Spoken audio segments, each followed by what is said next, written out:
with Borderlands for releasing in a few days. The hype is up and the countdown is on. If you already pre-ordered the game, then refer to the global release map for your reference. If you still have not decided to play Borderlands 4, then here are some reasons to play or not to play Borderlands 4. These changes from the Borderlands series will either entice you to play the game or turn you off.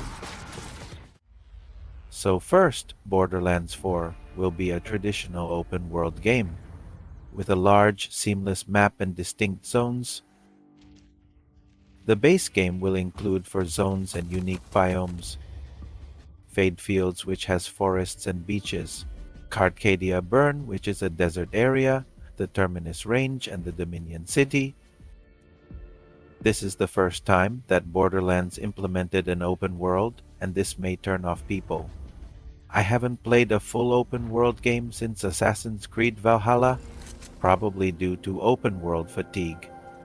The one thing that turns me off with open worlds are filled with side missions and an open world with empty content. I hope this is not the case for Borderlands 4. For some, players are drawn to open world games for the freedom to explore vast areas, immersive environments, and make their own choices. So Borderlands going full open world will mainly be a personal preference, whether you will like it or not. So we'll have to see what Borderlands 4's open world has to offer. Story and humor. Borderlands 4 will take place for the first time outside of Pandora.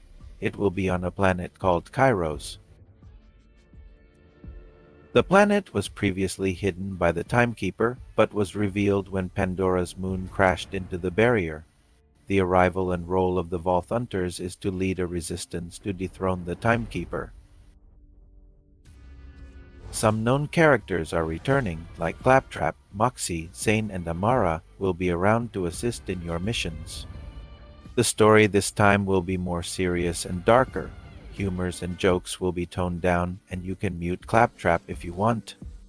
Personally, it's a letdown for me that they toned down humors and jokes. The series is known for crude jokes, silly humor, and satire storytelling. I just hope that there are still Easter eggs to find around the game and pop culture references. Especially in an open world game, exploring and discovering these small details is an achievement itself. Upgraded loot system and new weapons manufacturers. It's not a Borderlands game without loots. Guns will still be randomly generated. Each weapon manufacturer has licenses that change how a weapon behaves. Guns are now built with weapon licenses and parts from different manufacturers. The game's art director, Adam May, confirmed that there will be at least over 30 billion unique guns combinations that can be found. Unique or legendary weapons will be rarer and more impactful than in Borderlands 3. In Borderlands 3, legendaries are easy to find, and now with this change, the excitement will be a dopamine hit when you see that orange or yellow loot on the ground. Also, pearls will be coming back in the first quarter of 2026 with the release of the Bounty Pack 2. Will there be a new Nemesis Invader? A gun that's so rare that it took 15 years to see a confirmed drop? Grenades and Ordnance slots. The Ordnance slot is a new dedicated gear slot that replaces the traditional ammo and separate grenade slots. Instead of managing limited ammo, items in this slot use an independent cooldown. You can then equip one ordnance at a time, either a grenade mod or a rocket launcher.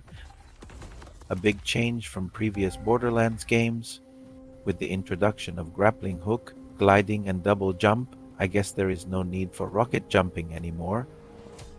Well, I hope you can still rocket jump because it's fun. Specializations, Guardian ranks, or Badass ranks are gone and will be replaced with Specializations. Specializations are an account-wide endgame progression system.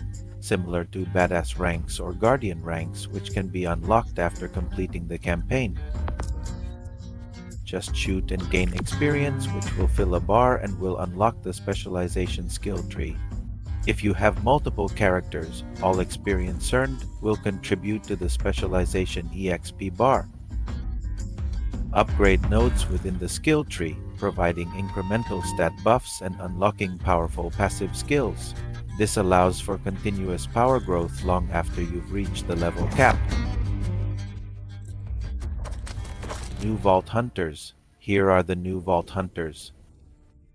Vex the Dark Siren, Rafa the ex-Theodore Soldier with his exosuit, Harlow the Graviter, and Amon the Forge Knight. The initial reveal of the new Vault Hunters were mixed, saying the designs are bland and others say they were alright.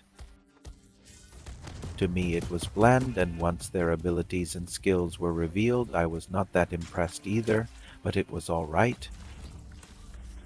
But I am interested in playing Rafa, since he is more like the soldier type, and with his blade and melee skills, he reminds me of Zero from Borderlands 2. Quality of life improvements. Here are some QOL that's implemented to Borderlands 4. With the introduction of the open world, traveling will need a vehicle, thus the Digirunner comes in. You can summon your vehicle anywhere in the world, ready to navigate and does not need a catch-a-ride station. Echo for companion. Echo 4 is a drone companion that will guide you and scan the environment for paths, replacing the mini-map with a compass and holographic guides. For some, the removal of the mini-map is a downgrade, but I guess we just have to adapt and adjust to this new feature. Grappling hook and gliding. Enhanced traversal mechanics allow for swinging off points and gliding, making exploration more fluid. Moxie's Big Encore Machine. Spend Iridium to fight a desired boss instantly, eliminating the need for save loading. Two-player split screen for consoles and instant co-op teleportation, allowing players in co-op mode to teleport instantly with no load times. Also, cross-platform play will be available. Campaign skip. Once you clear the campaign for the first time, you can create a new Vault Hunter and skip to level 30.